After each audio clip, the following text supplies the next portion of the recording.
बात हो रही थी इस वक्त चूँकि पाकिस्तान को एक नेशनल पॉलिसी की ज़रूरत है और माशी तौर पे चूँकि डायलॉग की बातें भी हो रही हैं और डायलॉग बहुत ज़रूरी है, ना सिर्फ माशी तौर पे बल्कि सियासी तौर पे भी पॉलिटिकल स्टेक होल्डर्स को साथ मिलकर बैठना होगा।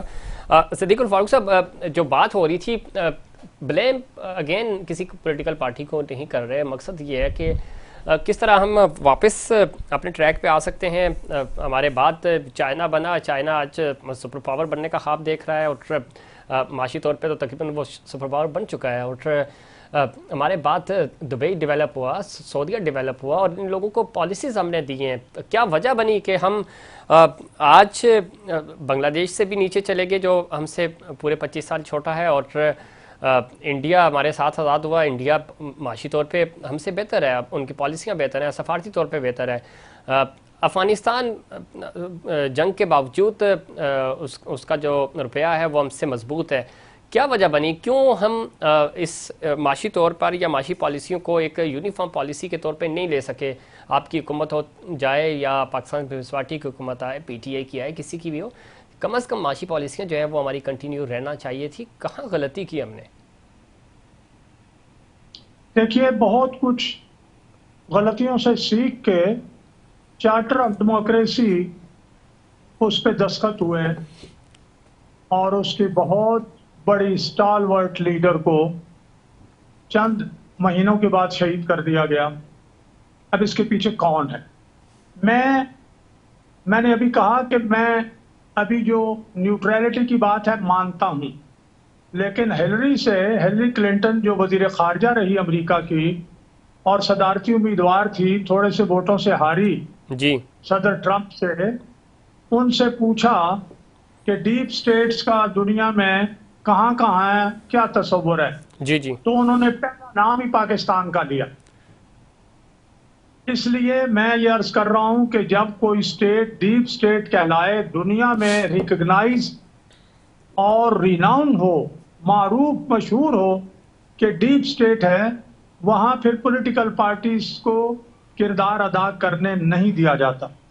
दूसरी बात यह है कि वो पॉलिटिकल लीडर नहीं होता जो डायलॉग में यकीन न रखे, मुज़ाकरात में यकीन न रखे, अपने सियासी मुखालिफों के साथ एक मेज पे बैठ के इत्तेफाक राय पर पहुंचने में यकीन न रखे।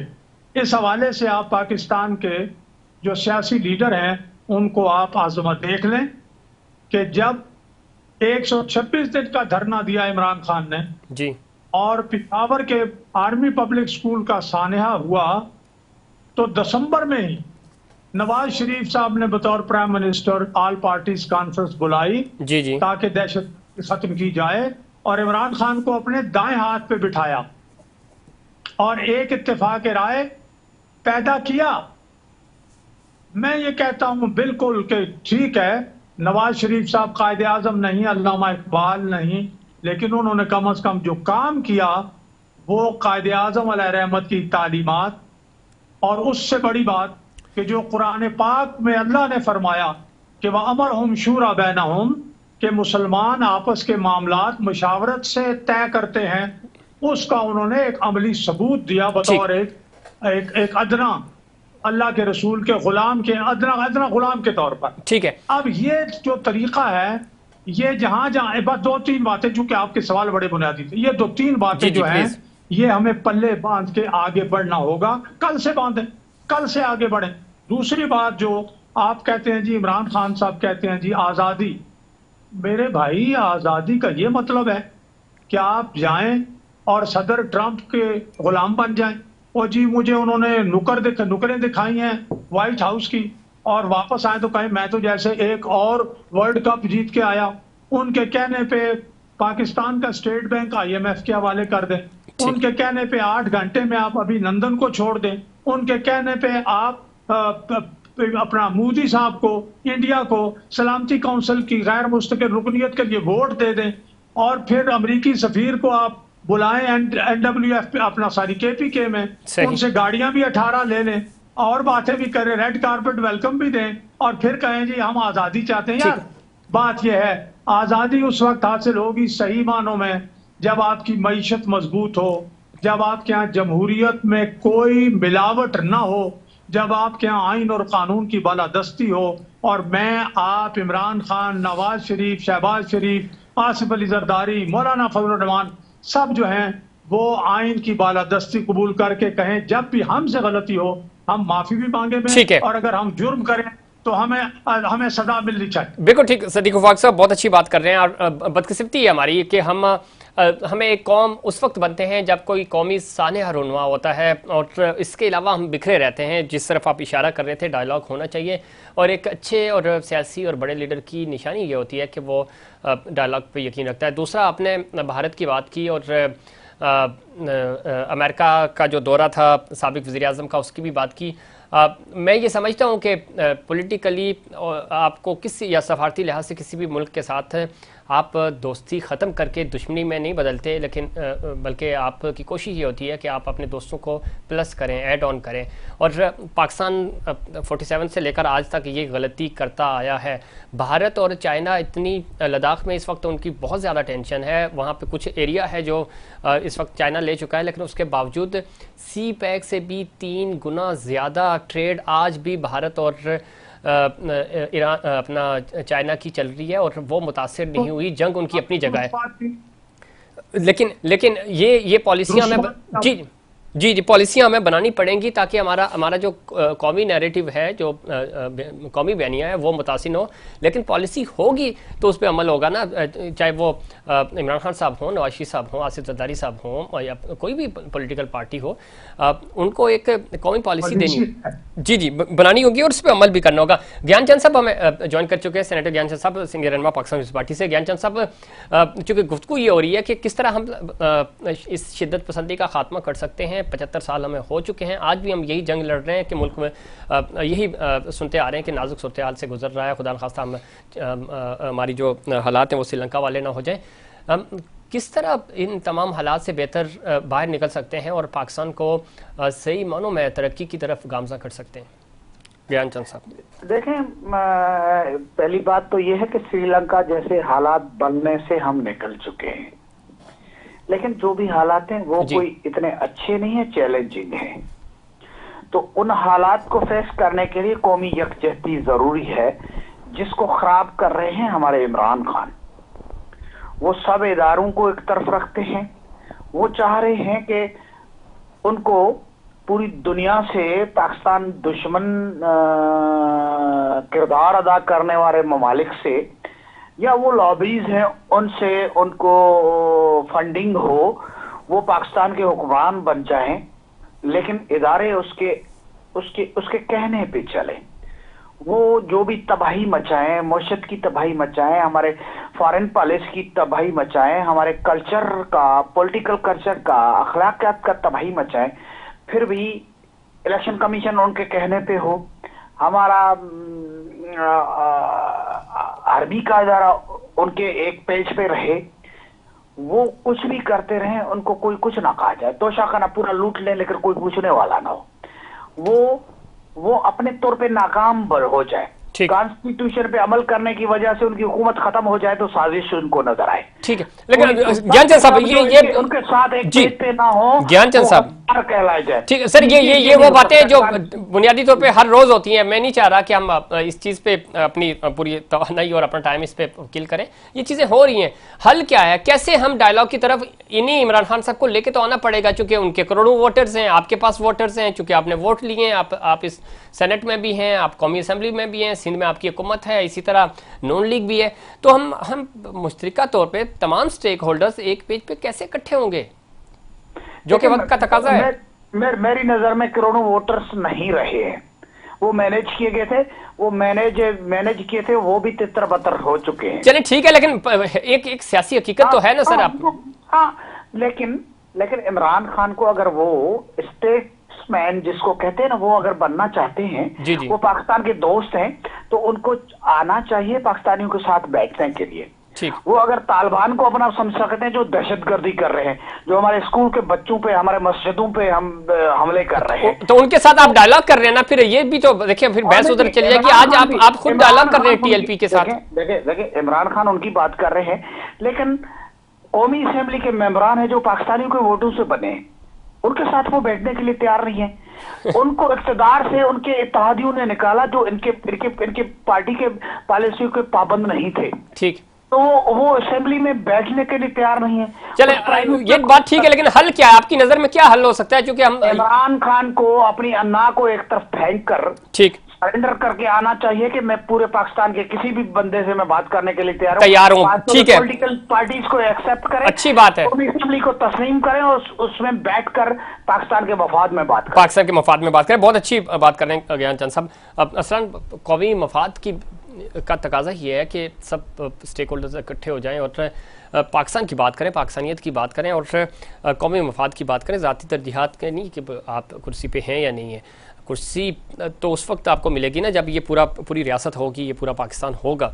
तो इस सबसे पहले हमारी तरजीहात में पाकिस्तान नहीं होना चाहिए। बेशक पाकिस्तान ही होना चाहिए। बात सिर्फ ये तो ज़फ़ीर हम कब से बात कर रहे हैं कि तमाम स्टेक होल्डर्स को एक साथ बैठें, बात करें, बैठकर बातचीत करें, लेकिन प्रॉब्लम बदकिस्मती से ये है कि एक दूसरे के चेहरे देखने के लिए बर्दाश्त नहीं है। ठीक, अच्छा, तू एक दूसरे के चेहरे बर्दाश्त नहीं है और यहाँ की आवाम को भी जो है ना चेहरे बदलने का इंतजार है।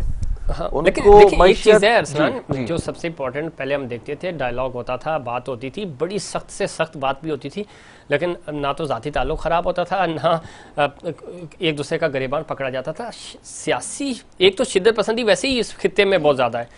सियासी शिद्दत पसंदी ये है कि मैं आपकी लीडरशिप के बारे में कोई ये कह ही नहीं सकता कि वो इस वक्त मकबूल हैं या गैर मकबूल हैं। अगर मैंने कह दिया गैर मकबूल हैं तो आप मुझसे नाराज़ हो जाएंगे, आप लड़ना शुरू हो जाएंगे। तो ये शिद्दत पसंदी जो आई है पॉलिटिकली, इसका खात्मा कैसे होगा? सर देखें, कौम ने तो अपना काम किया, अब इसको अपोजिशन माने या ना माने कि भाई इलेक्शन को कोई कहता धांधली है, कोई कहता धांधली नहीं है, लेकिन खान साहब को मौका दिया। खान साहब का इकनॉमिक स्ट्रेटजी थी वो फेल हो गई थी कुछ ही अरसे में ही। फिर इस तरह की बातें भी होने लगी कि भाई वज़ीर ख़जाना तब्दील करने से बेहतर है कि आप वज़ीर आज़म को चेंज किया जाए, तो उस पर आपको रिजल्ट सामने आ जाएगा। उसके बाद फिर मैं अगेन वही वाली बात, फिर पीडीएम ने बोल दिया, सब जमातें मिल गई कि भाई हम कर देंगे, चेंज कर देंगे, सब कुछ हो जाएगा। वो भी वहीं खड़ी हुई है।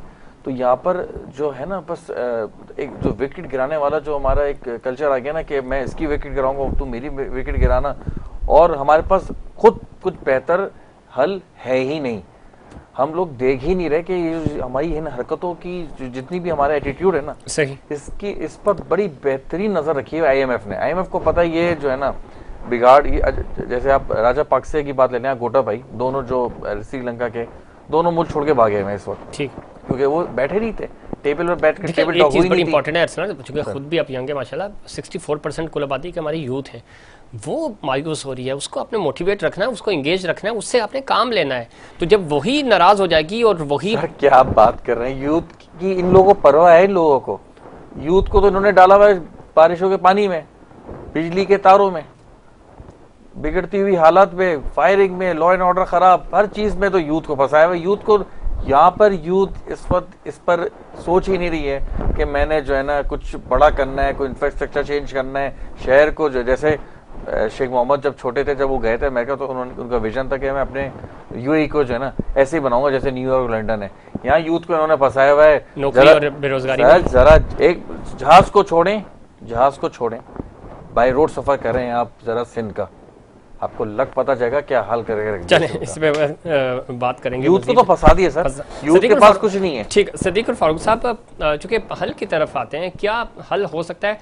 और एक चीज़ से बड़ी इंपॉर्टेंट है, वो ये है कि आपका ज़रा एक्सपीरियंस भी है दुनिया भर में सर, जो आपका यंग ब्लड होता है उससे फ़ायदा उठाया जाता है। आज हम इंतशार का शिकार हैं। 64% आपकी कुल आबादी का यूथ है, 35% वो आबादी है जो 18 साल से ऊपर है, तकरीबन को 22-23% वो हैं जो आपके टीन एजर्स हैं। ये लोग इनको नहीं समझ आ रही कि हमने क्या करना है। पॉलिटिकली भी डिवाइड है, वैसे भी हम डिवाइड हैं। तो ये अब 75 साल पूरे हो रहे हैं, ये जो हमारी खेप है इसने आगे चलना है, इसने लीड। ज़फ़ीर साहब, मेरा भी जनरल सिद्दीक़ फारूक साहब से एक सवाल है, अगर आपकी इजाज़त हो।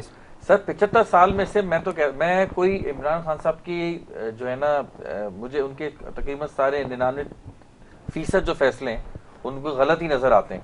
लेकिन सर 75 साल में अगर हम जो है 3 साल 4 साल माइनस कर देते हैं तो 71 साल की जो आप लोगों की जब पूरे क़याम पाकिस्तान से लेके 71 साल को अगर हम ले लें तो क्या जस्टिफाई करते हैं आपकी, मतलब ये बेहतरीन है, मतलब बहुत अच्छा कर लिया आप लोगों ने 72 सालों में ऐसा कुछ किया कर दिया? 72 साल की बात करें सर, इन 30 सालों को तो भाड़ में डालें जी जी प्लीज जी सदीक फॉल साहब सर 72 सालों का जवाब दे दें सर, 72 सालों का। ठीक है जी जी सदीक फॉल साहब स्टूडियो में भी है हम सबसे सर, बड़े अच्छे अदवार भी आए लेकिन वो अदवार चले नहीं और आमिरियत जो है उस पे उन्होंने वो गालिब हुई, इसलिए मैं आइन की बात कर रहा था। तो मैंने अर्ज किया कि हल तो वो है, लेकिन इस वक्त जो सियासी मामला है, जफीर साहब मैं आपसे अर्ज करूंगा जी जी प्लीज कि जो अपना इस वक्त 80 या 78% वोट जो हैं, देखिए वो एक तरफ है, सारी पार्टियां माशाल्लाह इकट्ठी हैं। इसके अलावा जो पीटीआई के वोट हैं वो आप 20% करें, 21% करें, 19% करें, वो अलग है। उसमें भी एक डिवाइड है, बिलखुसूस इमरान खान साहब की जो पॉलिसियां सामने आई हैं उनकी वजह से अब आके इन 2-3 महीनों में काफी डिवाइड है। लेकिन मैं फिर भी ये कहूंगा कि जहां आइन और कानून की खिलाफ वर्जी हुई है, मैंने की है, मेरी पार्टी ने की है, इमरान खान साहब ने की है, उसको तो वहां तो कानून और आइन को अपनी राह लेनी चाहिए, उसका रास्ता रोकना नहीं चाहिए। ठीक। इसके अलावा अगर इखलास है, 80% लोग तो इकट्ठे बैठने के लिए तैयार हैं, 80% वोटों के नुमाइंदे, बाकी 18, 20 या 10% या 12% वाले भी अगर आ जाएं कि ठीक है हम ये मामला अदा ठीक कर लिए हैं, उसमें भी हम माकूल रवैया इख्तियार करेंगे, लेकिन इस मुल्क के बगैर ना हमारी पहचान है, ना हमारी आइंदा नस्लों का कोई मुस्तकबिल है। ठीक हो गया। तो अगर ये इखलास हमारे पैदा हो जाए तो हम इकट्ठे बैठ जाएं, लचक दिखाएं। उसमें ऐसा भी मैं उसमें फिर ये कहूंगा कि ये जो ट्रूथ एंड रिकंसिलिएशन है ना जी जी चले, ट्रूथ में तो शायद बहुत से लोग जो हैं वो बर्दाश्त ना कर सकें कि आपने ये किया, आपकी वजह से ये नुकसान हुआ, आपकी वजह से मशरकी पाकिस्तान अलग हो गया, आपकी वजह से कारगिल चला गया, सियाचिन चला गया, शायद ये ना बर्दाश्त कर सके। चले रिकंसिलिएशन के लिए तो बैठे ना यार के, बिल्कुल ठीक है। सदीक फॉल साहब चूंकि वक्त खत्म हो रहा है, और यूथ के लिए क्या पैगाम देंगे सर? 64% आपकी कुल आबादी का नौजवान नस्ल है।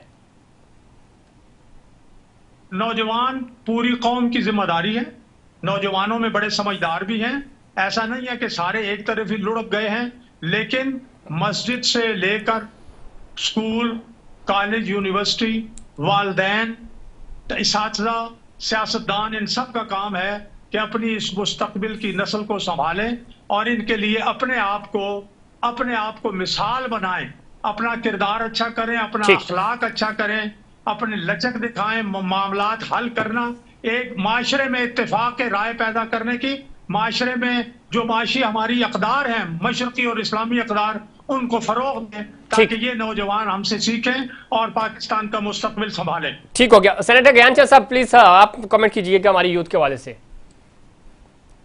यूथ को जदीद दौर के तकाज़ों के मुताबिक आगे चलना चाहिए जी। पाकिस्तान के जो 72 साल की आपने बात की, वो टूर्थ कमीशन की मैं सेकंड करता हूं, लेकिन यूथ को भी ये ऑब्जर्व करना है कि वो 72 साल से 75 साल भी गुजर चुके, लेकिन आगे क्या करना है, कौन इसका हल ढूंढ सकता है?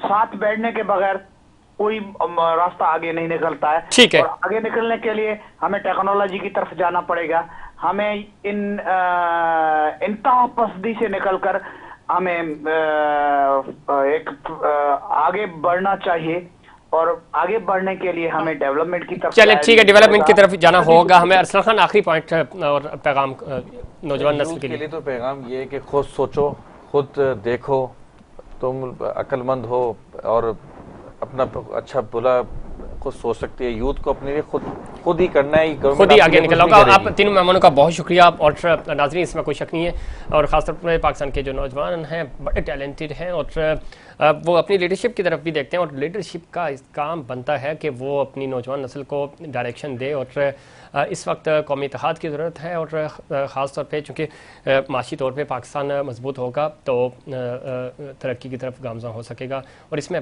यूथ का इनपुट बहुत ज़्यादा ज़रूरी है। और जो हमारी लीडरशिप है उसको भी हमारी नौजवान नस्ल से काम लेना होगा। ये सरमाया है और इनको आप बेहतरीन काम इनसे ले सकते हैं, लेकिन शर्त यह है कि आपके पास पॉलिसीज़ हों, यूथ पॉलिसी आपके पास होनी चाहिए ताकि इनको इंगेज किया जा सके और दूसरी जो एक्टिविटीज़ हैं उनसे इनको दूर किया जा सके और आप सही तरह पाकिस्तान की खिदमत कर सकें पाकिस्तान के नौजवान। नाज़रीन, ये था हमारा आज का प्रोग्राम। उम्मीद करता हूँ दीगर प्रोग्राम्स की तरह आज का प्रोग्राम भी आपको पसंद आएगा। मुझे और इनसाइड पाकिस्तान की पूरी टीम को दीजिए इजाज़त। अल्लाह ने के बाद।